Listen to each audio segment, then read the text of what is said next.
The broadcast is now starting. All attendees are in listen-only mode. Hi, everybody. Thanks so much for joining us today. I'm Vicki Lang. I'm our learning scientist here at Khan Academy, and I'm joined by Dan from our marketing team, who will be facilitating our Q&A toward the end of the broadcast, and a special guest, Dr. Lindsay Portnoy. She's a cognitive scientist from Northeastern University who recently published a book called Design to Learn. She's an expert in using design principles to work with kids in schools. And she's a parent of 2 children herself. So she's home, working, managing multiple kids, and is a great expert to draw from for this broadcast today. Before we launch into the topic, I just want to thank our sponsors, Bank of America, Google.org, Novartis, Fastly, and AT&T for supporting this broadcast, as well as other webinars that we're providing during this time of crisis. So we've been getting a lot of questions about how do I survive at home with multiple children who have different schedules and different needs and different assignments, and there's only one of me, or there's 2 of me, or however many, and how do we do this? So we brought this expert here to talk with you about some ideas for that, and I'm gonna let her kick it off. Thank you, Vicki. Thank you for having me, everyone. I'm excited to be here today. So yes, as Vicki had mentioned, I have been working in education for quite some time, and when this whole event transpired, quickly we moved to sort of figure out what it was that we were going to do to help support our kiddos and create some sense of scaffolding and support in a time of serious uncertainty. And so what I have shared for you today is something that I like to call the 5 C's for bringing your A game.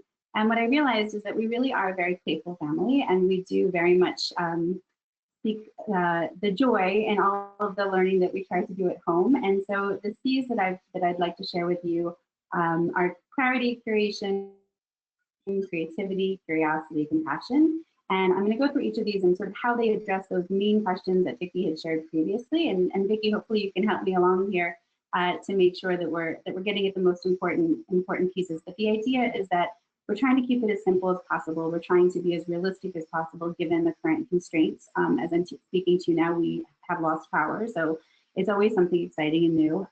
But simplicity with consistency and always leaving room for iteration. So the first C for clarity, I think is a really big overarching concept, which is basically about establishing expectations, understanding communications and resources. And it was really to address this question here about what ideas do you have for scheduling with such a diverse group?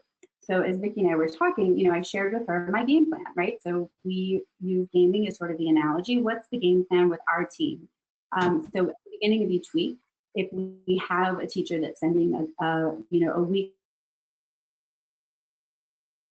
okay, so what has to be done and by whom? And I've created this really simple and sort of fun-looking calendar that my kiddos are now at this point quite used to in week 8.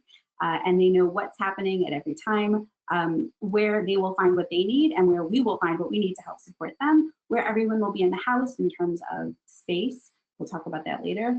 And then when it's time to stop what you're doing and have a break and eat and relax and sort of stretch and just check in with us. Also, another really important part of clarity for us has been, why are you doing what you're doing and when are you going to get feedback on the work that you're doing? And that really is about communication, and I'll show you later on. This is just the big game plan sheet that we have, but later on I'll show you a little bit about how I share feedback with my kids as they're working without necessarily getting up and having to physically go to them and sit with them every second of the day, which became pretty burdensome pretty quickly. Does that make sense? Yeah, that makes lots of sense. And it doesn't work perfectly. We just saw, I was distracted because my 6-year-old came in and had a question for me just now, so it doesn't work perfectly. But we have a schedule also at our house, and we've done another webinar on that with Khan Academy. And this idea of clarity and just the kids kind of being on the same page as the adults, of understanding what's happening when and who to get help with, and why they're doing what they're doing is really, really important. So how do they know what to work on, Lindsay? And how do you prepare it for them? Very good question. That's a great question. So the next C is curation, and curation is really all about preparation, right? So predicting what they're going to need and when, and planning ahead. And this reminded me of the question that I saw, which is, you know, how much active caregiver engagement should I aim for, and when? When should I be available? Because, you know, like many folks out there, we're working full time, and so we have to, you know, we have to ensure that we're doing our work. So again, this is a similar picture to the other one, but this is our schedule. And the idea is we have to know ahead of time what the work is that they have to be doing in each day, but we also have to predict sort of what problems may arise, and whether it's my two boys getting in an argument over who gets to use, you know, the computer at this time, or, you know, figuring out, you know, what hangouts they might have to log into. One of the platforms they use in my kids' school is Clever. So if they have trouble logging in, where can they go, and sort of just anticipating what potential issues they may have. And then also making sure that the materials that they need are accessible for them, right? That they know which space they're going to be sitting in and when. In terms of timing for each child, we try to figure out a day in advance if we can, sometimes the week, and that way we can sort of see, you know, who's going to need more time and when. I mean, I don't know how you're feeling with your kiddo, but for us, this has been really helpful, just to sort of know ahead of time what information we're going to need to give to them so that we can have it in one place. I circled here for you the hyperlinks. I'm a big fan of hyperlinking, because that way they know where their schedule is. Everything is in Google Docs, and then they click on the hyperlink and it takes them right to where they have to go. And there's no questioning. They don't have to, you know, come and ask me for the website or the access or whatever. It's already all there. It's like baked into the document. Mm-hmm. Yeah, and this makes me, oh, sorry, go ahead. No, I was wondering, is this similar to what you're using? Yeah, and it makes me think of when I was in the classroom. I was a 5th and 6th grade teacher, and one of the most fundamental things you're doing when you're a teacher is anticipating roadblocks that kids are going to hit and questions that they're going to have, and trying to set them up for success in advance. Because can you imagine if there's 27 students and they all have different questions and you haven't anticipated that? It's a management nightmare. So this is a skill that teachers have. And when I'm baking with my daughter is another thing it makes me think of.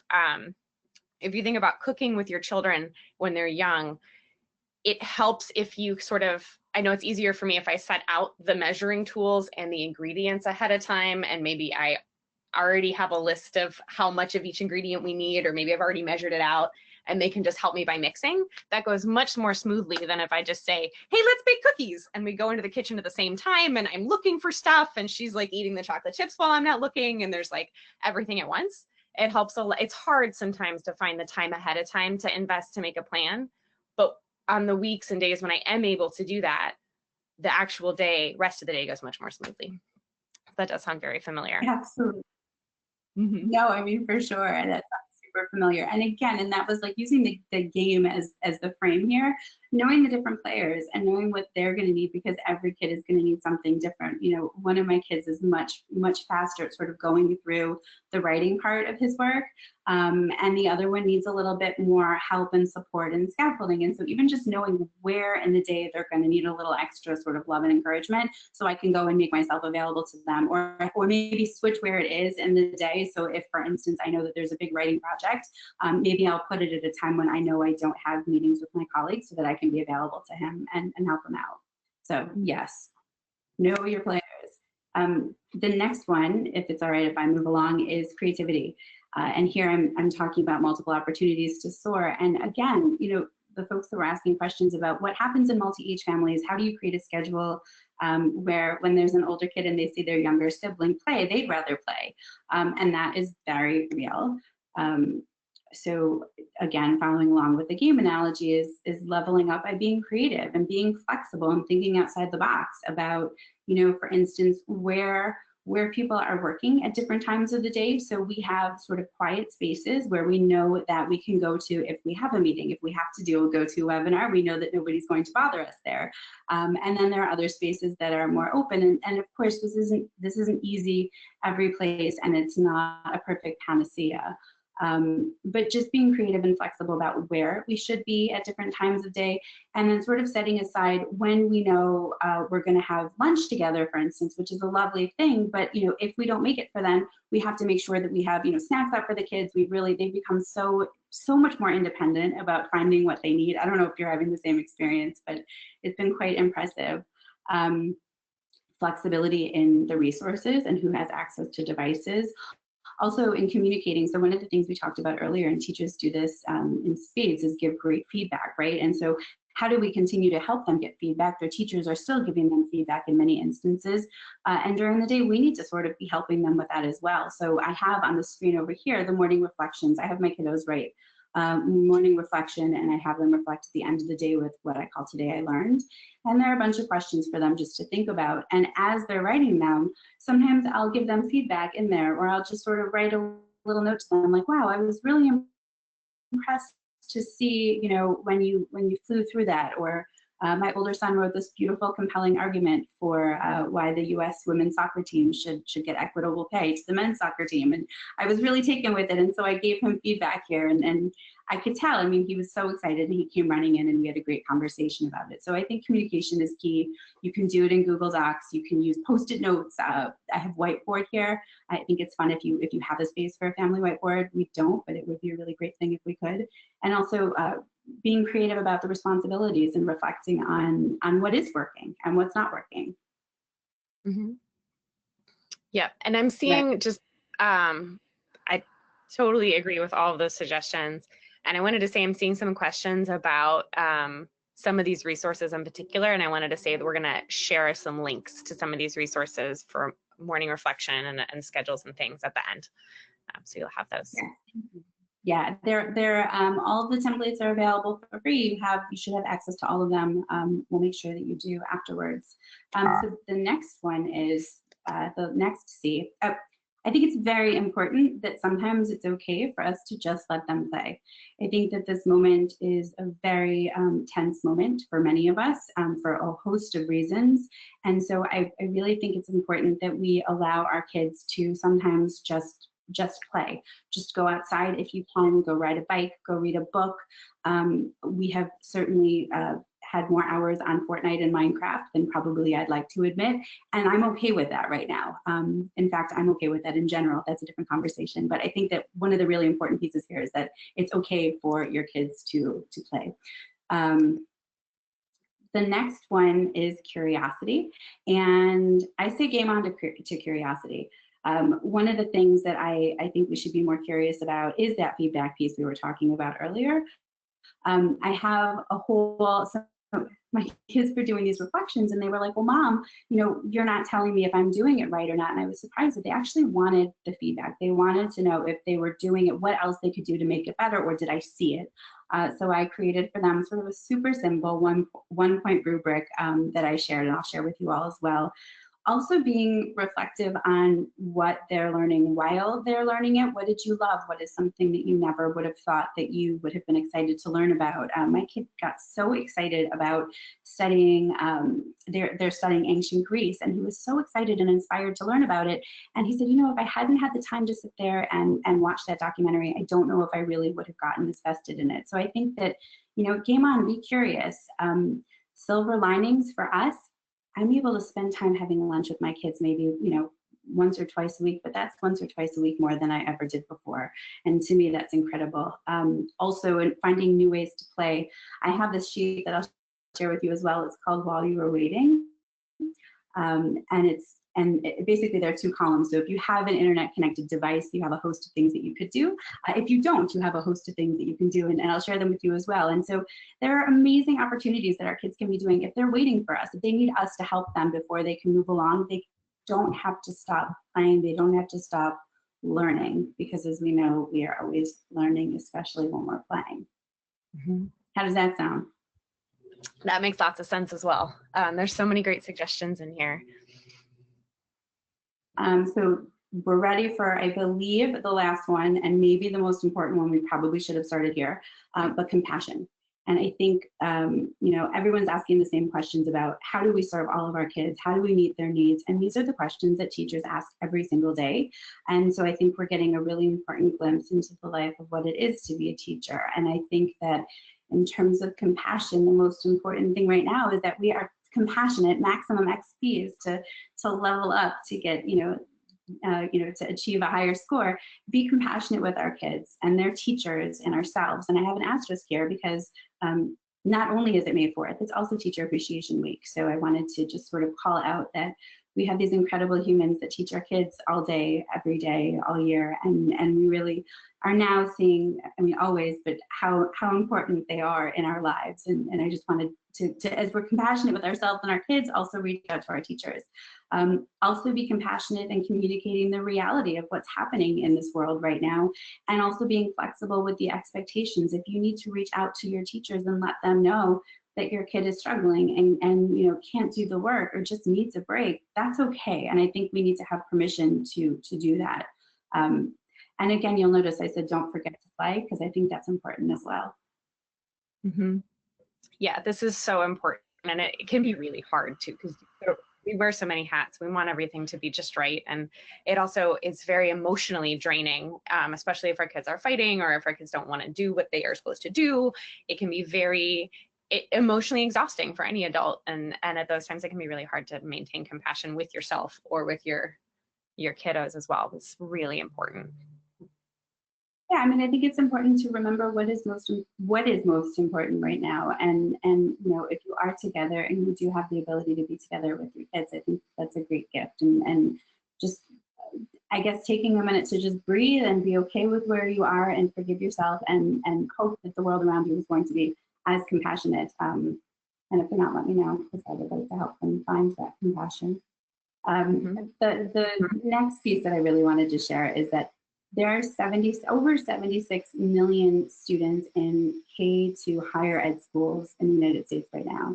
And many of those individuals are currently learning at home. And why is that important? It's important because we're not alone. And as we're struggling, and as it's important to have these scaffolds, and as it's important to have all of these great resources to sort of tap into, and ways to give our kids feedback and help them keep learning and stay on track and make sure that they're not losing any instructional time, it's also important to remember, just as we're being compassionate, that we're not alone, that we really are in this together, and that together we can move through this. And hopefully, my goal is all of us should be better on the other end than maybe we were going into this in terms of education.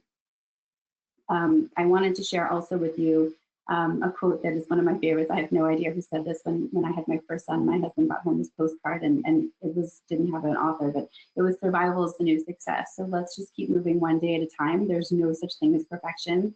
Pinterest makes everything look easy. It's not, and it's okay to be messy. In fact, I think that that's where the best learning happens.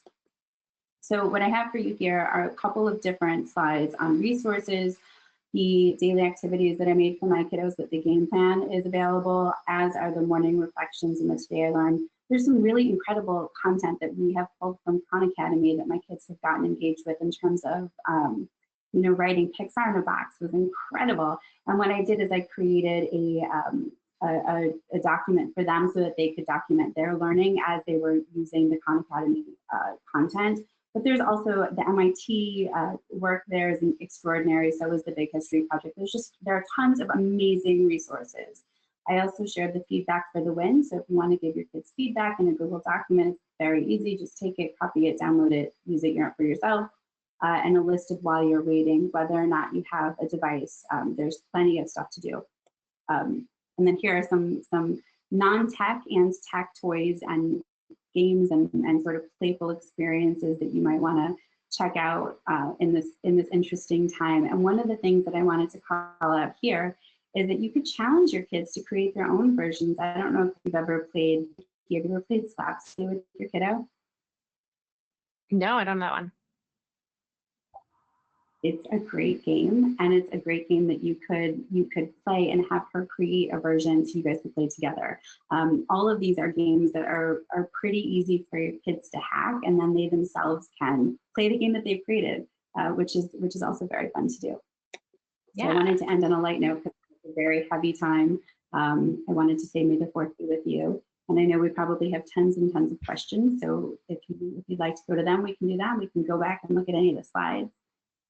Yeah, no, we have. I wish we had an extra half an hour to answer all of these wonderful questions that Dan has been compiling for us to look at. So we'll try to keep our answers to the point so we can get to as many of them as possible. Dan, I'm going to turn it over to you to facilitate that part. Yeah, thank you, Lindsay, and thank you, Vicki. Hi, everyone. I'm Dan, and I'll be moderating the live Q&A session. Two things before we get into the question section. First, go to the handout section of this webinar and grab a copy of the presentation. It contains all of the tips, the C's that Lindsay walked through: clarity, curation, creativity, curiosity, and compassion.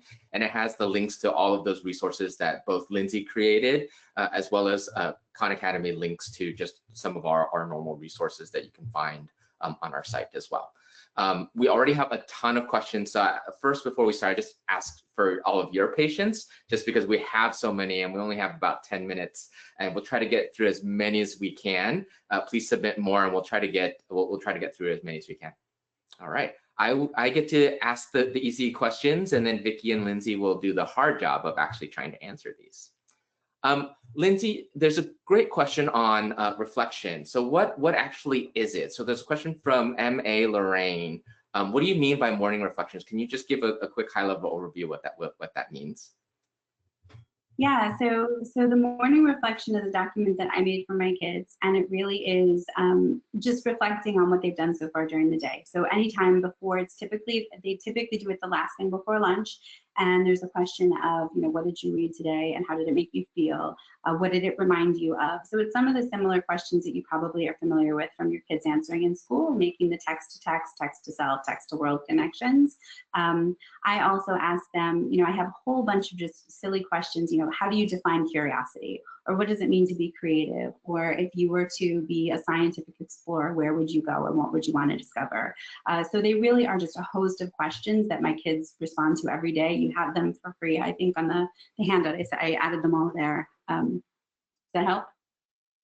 Yeah, that's great. Vicki, do you have any opinions? Like, what's a question that you ask your kid every day? Every day we reflect more at the end of the day on what's something that happened to you today that was good, what was happened to you or that you felt or experienced that was good, something that was a no thanks, and something that was confusing. And that helps kids to see like the whole spectrum of life experience, not just to focus on what's good. I like that. I'm going to use the no thanks moment moving forward. We have a great question about just timing and how to schedule these things. So from Laura, she asks, how much time each week should I expect to spend lesson planning out a schedule per child? Some teachers have provided a daily plan, some have, some haven't. So just curious, if you all have some perspective on both of those things. Vicki, perhaps you first, and then Lindsay, you could take it from there. I don't. I spend time at breakfast with my daughter planning her day while we're eating, and it takes 10 minutes, and she's very excited about it. But I have a couple of I have a book of math problems. We just do a page from that every day that are like kind of thoughtful discussion-based questions. She spends time reading. So I have repeated activities and don't need to plan fresh lessons every day. I use bedtime math is what I'm using right now. Lindsay, what about you? How much time are you spending? So I would say that I don't know if I said this before, I have a 4th and a 6th grader. And so I have to give a lot of credit. Their teachers are still sending lessons. So it's not as if I'm fully lesson planning for my kids. At the beginning of this, when I was lesson planning for my kids, I was pulling from different resources, and I was being very flexible by saying, look, instead of having 45 minutes of a particular subject area, you'll have an hour and a half to explore. And so, I don't know, I had this flexible template that maybe took me a couple of hours on the weekend to put together, and I would just sort of iterate throughout the week. It was not a heavy burden. If you have younger kids and you do need more flexible planning, I think it's just a matter of making materials accessible for them, whether it's Play-Doh or paint or games that they can play with siblings or by themselves. I think it just depends. It's widely varied. It depends on if the teacher is giving you work, how old the child is, but it shouldn't be an exhaustive experience. Yeah, that's good. That's good point. We have a question from Nima, who has kids ages 7 and 9 who keep comparing the amount of homework with each other. I think that it's probably she has less, he has less, or something like that. What should Nima do about that? a really great question. So in our house, it's a really great opportunity to talk about the difference between equity and equality. And I have a 4th and a 6th grader, and that's not fair. He's done first. That's not fair. He's done first. And I say, well, that's interesting. And to my 6th grader, well, what happens if I would give both of you the same test for a 6th grader? Well, of course, the 6th grader would finish faster, and the 4th grader would struggle. So everyone's really getting what they need, and it's not always the same thing. This is very much like a very typical parenting conundrum, and the best thing that you can do is saying everybody is getting exactly what they need to meet them where they are and to help them grow. And maybe instead of being upset that somebody has more to do, maybe you could go and ask them, hey, can I help you? Like, what can I do to chime in and to help? That's great. We have a question from Lizzie about tips from families juggling younger kids. I have a preschool and a 1st grader, so they aren't as self-sufficient. What would you recommend for that situation, Lindsay, if they need a little bit more guidance on getting set up and getting ready with certain activities and assignments? Yeah, I mean, I don't know, Vicki, if you want to chime in, because I know your kid is a little smaller, but when I worked in early childhood, it was really about setting up centers, right? If you think about going into a classroom and there's different centers, and I think our kids are more capable of being independent than maybe we think that they are. I think it takes a little bit of scaffolding over time, which is the gradual release. First, you say, look, hey, this is the space where we're going to be creating, flowers out of Play-Doh, and you do it a couple of times with them, and then one day, magically, they don't need your help anymore because they can do that by themselves. And so whether it's practicing with scissors and cutting fun different shapes and having things cut out for them, or having magazines for them that they can tear out and use Elmer's glue to stick them onto something, or even if you teach them how to do a mandala, or just any sort of coloring, drawing sort of activity, over time you can slowly release. That's the point of scaffolding. They're not there forever. You have to release and let them become independent. Yeah, that's what I was thinking also, was any kind of sensory play, and you can Google sensory play activities for preschoolers and you'll find lists and lists and lists. Anything that's sensory, like giving a kid shaving cream, that kind of thing, will hold their attention for a while. Also note that it's not, developmentally speaking, preschoolers aren't that independent, and they're not going to be able to play on their own for a very long time, and it's not appropriate to ask them to. It can be really hard for them, but at the same time, we know that we have to work, and so it can really feel like this push-pull. My daughter, when my daughter was 2 and 3, I was newly a single parent and was trying to figure out how to live alone with a 2-year-old and do the dishes sometimes, and I needed a little bit of space. And one thing that really helped me at that time was podcasts for kids, and I've mentioned that on some of these webinars before, but for my daughter, if I could give her a pile of craft supplies and put on a storytelling podcast that was age appropriate, I could get enough time to do the dishes. And that could help now if you're needing enough time to be in a meeting or do some work. That can be helpful. I want to say that painter's tape is magical. It is magical because they can make a ginormous mess with it, and it comes off of everything and doesn't leave a mark. So if they really are tactile and needing to be doing and making, and you want to, let them do that without being afraid that they're going to destroy your walls, then that's always a fun option. Great. We have we're using the iPad to play games, right? Like, you can play games on the iPad if you have, or if you want to watch a show on PBS. I mean, I'm okay with that. I think that that's completely fine, and they're great resources.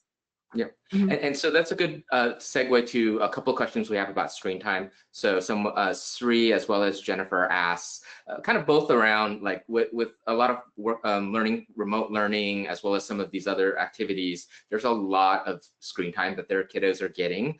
And then another question around, like, how much TV or tablet time is acceptable for a pre-K 4-year-old?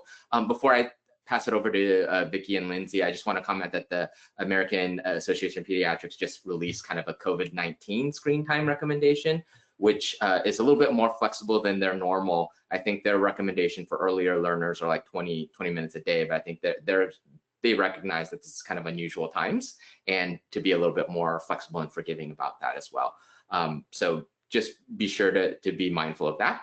And with that, Vicki or Lindsay, do you have any opinions on screen time right now? We Go ahead, use Vicki. I think we use a lot of educational apps.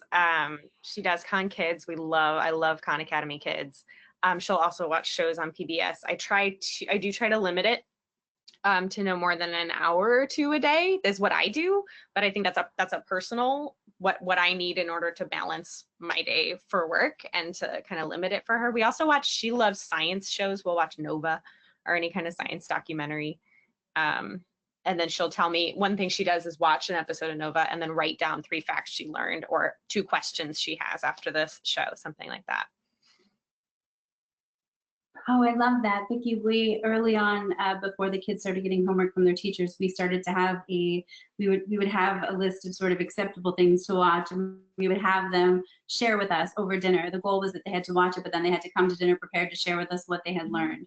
So that was another way to sort of build a sense of, wow, celebrating what I'm learning. I know we have more questions coming up, so I'm gonna let you keep moving along with them, Dan. Yeah, sure. So I think we have time for one more question. And this one, we have quite a few questions around kind of as a parent, how do you stop yourself from getting upset? How do you deal with kind of your frustrations? And this is really important. So Vicki, I think maybe if you could tackle this one, and then Lindsay, if you can close out with answering this as well. It's really important right now. Yeah, managing our own emotional regulation as adults in frustrating moments is really hard. And it's not like you can't help your kid to be calm unless you're calm yourself. So this is really about, and I'll recommend some resources.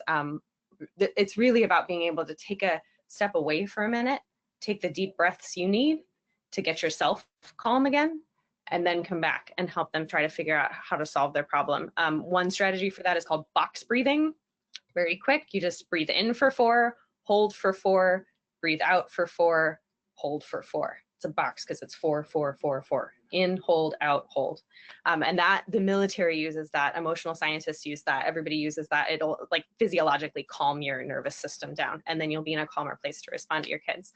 There are also a lot of great parenting resources on this. One, I really like Hand in Hand Parenting. They have a ton of resources on their website.